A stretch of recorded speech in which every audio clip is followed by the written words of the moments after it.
প্ৰথমে গোটেই অসমবাসীলৈ মোৰ হিয়া ভৰা ভোগালী বিহুৰ শুভেচ্ছা জ্ঞাপন কৰিছোঁ। লগতে ইয়াতে উপস্থিত থকা সকলো সাংবাদিকো মই হিয়া ভৰা শুভেচ্ছা জনাইছোঁ। আৰু এটি লেখত ল'বলগীয়া কথা, আমাৰ এই ডুমুৰিচুকী অঞ্চলত বৃহত্তৰ খিলঞ্জীয়া মুছলিম এৰিয়া, ঘনবসতি। ইয়াতে অনেক মাছ, বহুত মাছ ওলাইছে। নাই বোলো 15 কুইণ্টেলমান ইয়াত মাছ ওলাইছে।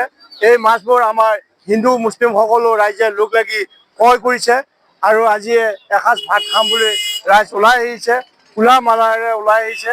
ইয়াত এটা বৰ সুন্দৰ পৰিৱেশ, একেবাৰে ডুমুৰিচুকীত চাবলগীয়া একদম এটা ভাল পৰিৱেশ হৈছে। ইতিমধ্যে প্ৰায় 6-7 লাখ টকাৰ মাছ বিক্ৰী হৈ গৈছে আৰু মাছ বিক্ৰী হ'ব। আৰু বহুত মানুহ আহিছে আমাৰ ইয়াৰ অঞ্চলৰ সোণাপুৰ, শৰাইঘাটা, বেজেৰা, শালমাৰা এই অঞ্চলৰ বিভিন্ন মানুহ আমাৰ ইয়াত আহিছে। আৰু এটা ভাল লাগিছে যে ইয়াত মানে হিন্দু মুছলিম বুলি কথা নাই, সকলোৱে বিহুটো উদযাপন কৰিছে। আৰু মই এজন মুছলিম সম্প্ৰদায়ৰ মানুহ হিচাপে কৈছোঁ, কোনোদিন মই এই ভোগালী বিহু উদযাপন নকৰাকৈ নাথাকোঁ। সদায় আমি বিহু উলহ মালহেৰে ঘৰত আজি ৱাইফ পৰিবাৰসকলে আমাৰ ধুনীয়াকৈ মাহ পিঠা বনাইছে। আজি ভালকৈ এসাঁজ মাছ ভাত খাম, মাংস খাম, হাঁহ আনিছোঁ। এনে উলহ মালহ এটা ভাল পৰিৱেশ হৈছে। মই আশা ৰাখিছোঁ গোটেই অসমবাসীয়ে এই নৱবৰ্ষৰ শুভেচ্ছাৰ লগতে এই ভোগালী বিহুৰে আমাৰ শান্তি সম্প্ৰীতি অটুট ৰাখিব বুলি মোৰ শ্ৰদ্ধাৰ অসমবাসী ৰাইজলৈ আহ্বান জনাইছোঁ। আচলতে সমগ্ৰ অসমবাসী ৰাইজক ভোগালী বিহুৰ হিয়া ভৰা শুভেচ্ছা জ্ঞাপন কৰিছোঁ। ডুমুৰিচুকী এখন চহকী ঠাই।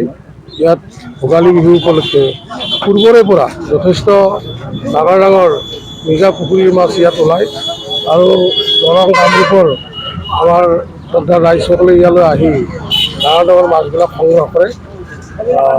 মই সকলোকে এই ভোগালী বিহুৰ আন্তৰিক শুভেচ্ছা জনাইছোঁ।